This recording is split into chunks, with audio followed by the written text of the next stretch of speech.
नमस्कार, स्वागत है आपका और आप देख रहे हैं अपना यूट्यूब चैनल रीमेक के बाद।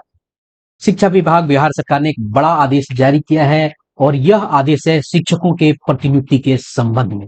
जी हाँ, प्रतिनियुक्ति अभी स्थानांतरण की प्रक्रिया चल रही थी, तो बीच में प्रतिनियुक्ति की व्यवस्था क्यों लाई गई?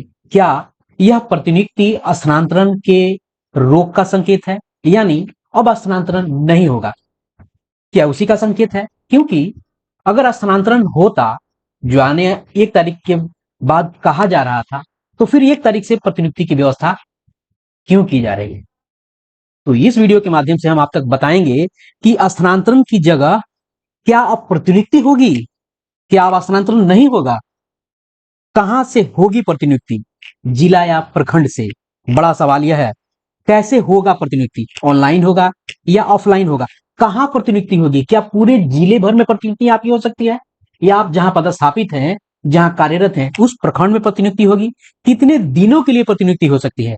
क्या कोई इसकी गाइडलाइन है? क्या कोई इसका डेडलाइन है?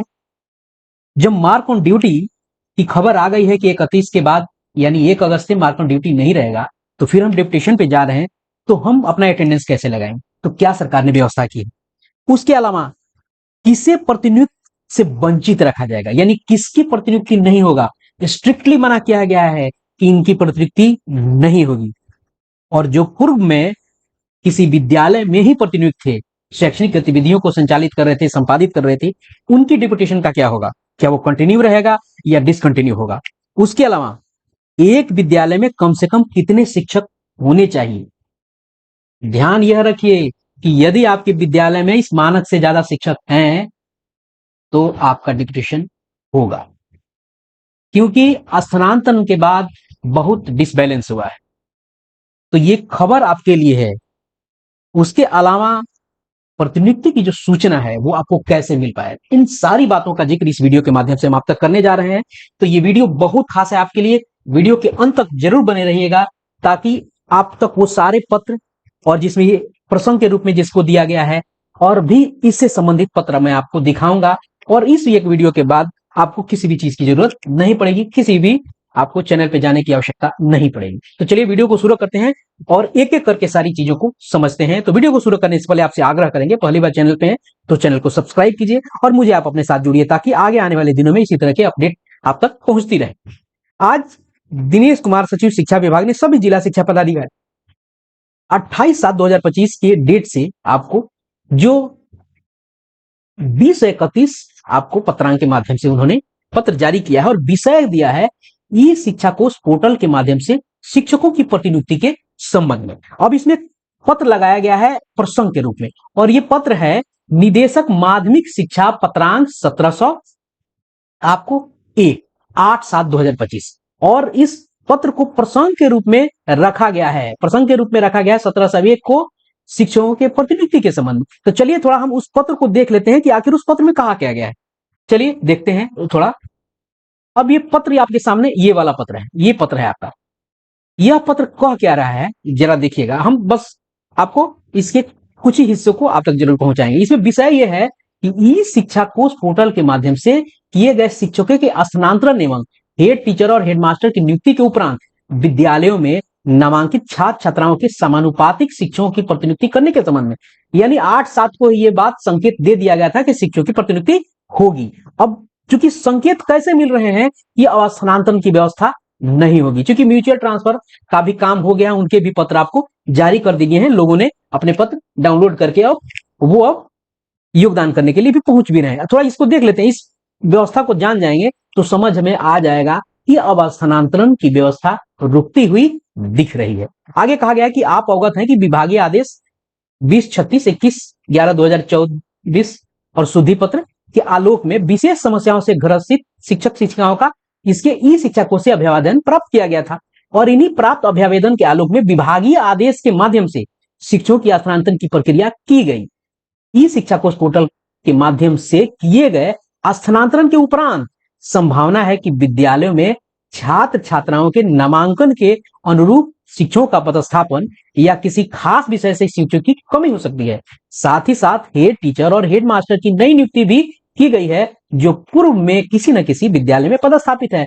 यानी ये कह रहे हैं, यानी जब स्थानांतरण की प्रक्रिया खत्म हो गई है तभी ना नई व्यवस्था बनाई जा रही है, उसके लिए लाई जा रही है कि भरी जा रही है कि यहाँ खाली हो गया तो इस जो लैक्स को है, इसको कमी को जो पूरा किया जाए।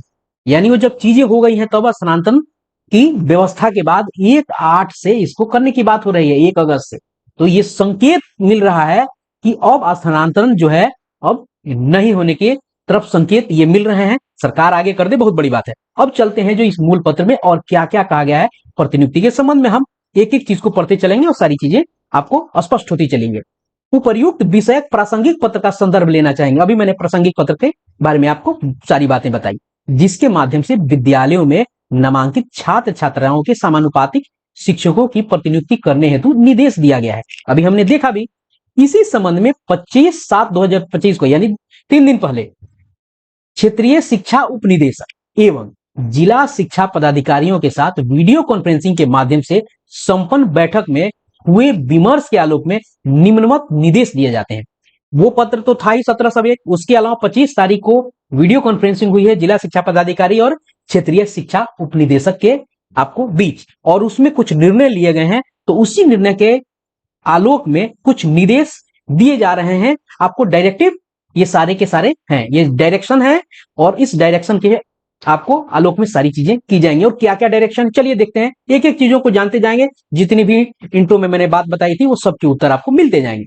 पूर्व से प्रतिनियुक्त सभी कोटि के शिक्षकों की प्रतिनियुक्ति 31/7/2025 तक हर हाल में रद्द करना सुनिश्चित की जाए। एक सवाल का जवाब यह मिल गया कि जो लोग पहले से भी प्रतिनियुक्त थे उन सभी शिक्षकों की प्रतिनियुक्ति रद्द हो जाएगी। दूसरा, उल्लेखनीय है कि नव नियुक्त प्रधानाध्यापक एवं प्रधान शिक्षक के योगदान की तिथि को 31/7 किया गया है, सबको पता है। ऐसे में ई शिक्षा कोष पोर्टल के माध्यम से विभिन्न चरणों में स्थानांतरित शिक्षकों के नव स्थापित विद्यालय में योगदान की अंतिम तिथि भी 31/7 की गई है।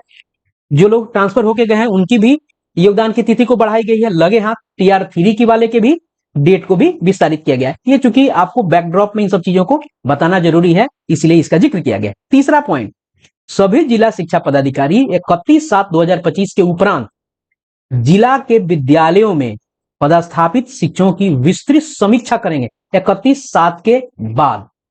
और स्थानांतरण, चूंकि इस दिन सबके योगदान की तिथि आपको समाप्त हो जा रही है, चाहे वो आइदर वो हेड टीचर हो, हेड मास्टर हो, TRE3 वाले हो, चाहे स्थानांतरित शिक्षक हो, 31 तक उनके डेडलाइन खत्म हो जाएंगे। तो उसके बाद सारी चीजें क्लियर हो जाएंगी कि कहां कौन गया और कौन रहा, कहां रिक्ति है और कहां आपको ओवर टीचर है, ये दिख जाएगा। तो यहां क्या करना है, करेंगे वो लोग इसकी विस्तृत समीक्षा करेंगे कि स्थानांतरण एवं नव नियुक्त प्रधानाध्यापक प्रधान शिक्षक TR3 के अंतर्गत नियुक्त विद्यालय अध्यापक के योगदान के उपरांत अब विद्यालय में वास्तविक स्थिति शिक्षक विषयवार पदस्थापित एवं कार्यरत है, यानी एक्चुअल कंडीशन अब क्या है।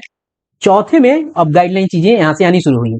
विद्यालयों में छात्र छात्राओं के नामांकन के अनुरूप शिक्षकों का पदस्थापन नहीं होने की स्थिति में, मान लीजिए कि अब छात्र छात्रा के मानक की स्थिति में वहां है कि नहीं, नामांकन के अनुरूप, मानक तो है लेकिन अभी नामांकन के अनुरूप इसको देखना है। आवश्यकता अनुसार शिक्षकों की प्रतिनियुक्ति तार्किक एवं पारदर्शी तरीके से किया जा सकता है, परंतु इस बात का ध्यान रखना आवश्यक है कि जिस विद्यालय से शिक्षक की प्रतिनियुक्ति की जा रही है उस विद्यालय का शैक्षणिक कार्य प्रभावित न हो। यानी कहा जा रहा है कि जिस विद्यालय से आपको हटा के दूसरे विद्यालय में अगर भेजा जा रहा है तो आप जहां पदस्थापित है वहां की शैक्षणिक व्यवस्था डिस्टर्ब नहीं हो। अब देखते हैं ये आखिर होगा कहां से, जिला से होगा या कहां से होगा। तो 5वें पॉइंट से आपको पता चल जाएगा कि कहां से होगा। जिला स्तर पर प्रतिनियुक्ति की कार्रवाई प्रारंभ के पूर्व, यानी क्लियर हो गया कि जिला स्तर पर प्रतिनियुक्ति की कार्रवाई होगी। यहां कहा जा रहा है कि जिला स्तर से जब आप ये प्रतिनियुक्ति की कार्रवाई प्रारंभ करेंगे उससे पहले यह समीक्षा किया जाना चाहिए कि समीचीन होगा कि, यानी आपको अनिवार्य होगा कि ये प्रासंगिक होगा कि तर्कसंगत होगा कि किन किन विद्यालयों में आवश्यकता से शिक्षक पदस्थापित है। यह आपको वहां यह ध्यान देना होगा कि कौन कौन से विद्यालय में शिक्षक अधिक पदस्थापित है। उसके बाद यथासंभव इन्हीं विद्यालयों से शिक्षकों की प्रतिनियुक्ति संबंधित प्रखंड के, ध्यान रखिएगा यहां सवाल 2 थे जिसके उत्तर आगे जिला से होंगे और आप जिस प्रखंड में कार्यरत होंगे उसी प्रखंड में होंगे। बाहर आपका नहीं होगा। संबंधित प्रखंड के अन्य विद्यालयों में की जाए। शिक्षकों की प्रतिनियुक्ति किए जाने के दौरान इस बात का ध्यान रखना भी आवश्यक होगा कि जिस विद्यालय से शिक्षक की प्रतिनियुक्ति की जा रही है उस विद्यालय में उस विषय के शिक्षक का पद रिक्त न हो। किसी भी परिस्थिति में पूर्णकालिक, अब यहाँ बड़ी बात एक निकल के आई कि किसका प्रतिनियुक्ति नहीं किया जा सकता है। यहाँ है किसी भी परिस्थिति में पूर्णकालिक प्रधानाध्यापक और प्रधान शिक्षक की प्रतिनियुक्ति नहीं की जाएगी। बहुत सारे लोगों को इससे सवाल के कई जवाब मिल गए होंगे कि प्रधान शिक्षक और प्रधानाध्यापक की डिप्यूटेशन नहीं की जाएगी। छठे में देखते हैं कुछ सवालों के जवाब।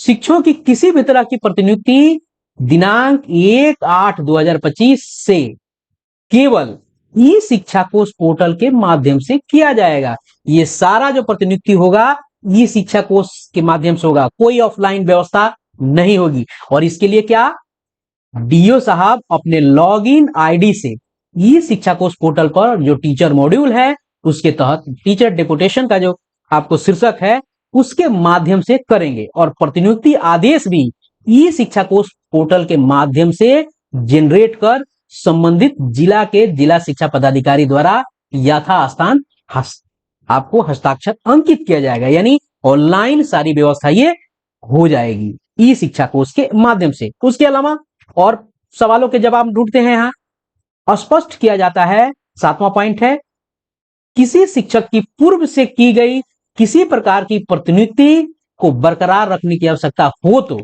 ऐसी स्थिति में पूर्व की प्रतिनियुक्ति को 31/7/2025 की तिथि से रद्द करते हुए ई शिक्षा कोष पोर्टल पर पुनः प्रतिनियुक्ति की जाएगी। अगर किसी शिक्षक की प्रतिनियुक्ति है कहीं और आवश्यकता महसूस हो रहा है कि उसकी प्रतिनियुक्ति रहनी चाहिए, वहां उसकी आवश्यकता है, तो उसकी प्रतिनियुक्ति रद्द की जाएगी और पुनः वही प्रतिनियुक्त किया जाएगा।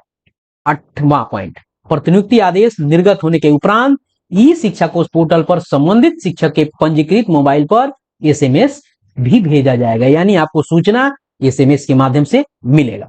9वां पॉइंट, अंकनीय है कि ई शिक्षा कोष पोर्टल के माध्यम से अधिकतम 180 दिनों के लिए ही प्रतिनियुक्ति की जा सकेगी।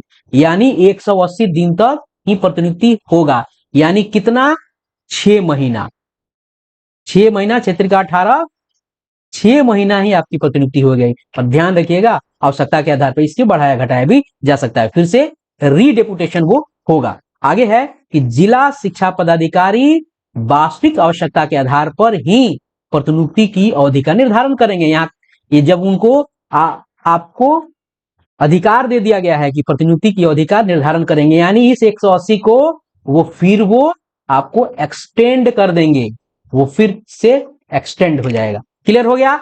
चलिए आगे देखते हैं अगला क्या है। 10वां में क्या चीजें कहा गया है। 10वां में प्रतिनियुक्त शिक्षक द्वारा ई शिक्षा कोष पोर्टल के माध्यम से प्रतिनियुक्त विद्यालय से ही अपनी उपस्थिति सेल्फ अटेंडेंस दर्ज की जाएगी। किसी भी प्रतिनियुक्त शिक्षक द्वारा ई शिक्षा कोष पोर्टल पर मार्क ऑन ड्यूटी अंकित नहीं की जाएगी। अब यहाँ कैसे होगा, चूंकि जब उनका डेप्यूटेशन ई शिक्षा कोष के माध्यम से हो जाएगा तो उनका विद्यालय क्या हो जाएगा, अभी करंट का विद्यालय जो डेप्यूटेशन वाला विद्यालय है वहां हो जाएगा और उनका जो सेल्फ अटेंडेंस के लिए उनका विद्यालय डेप्यूटेशन वाला हो जाएगा, तो वही उनका अटेंडेंस के लिए 500 एरिया वाला हो जाएगा और सेल्फ अटेंडेंस में वो काम करने लगेगा।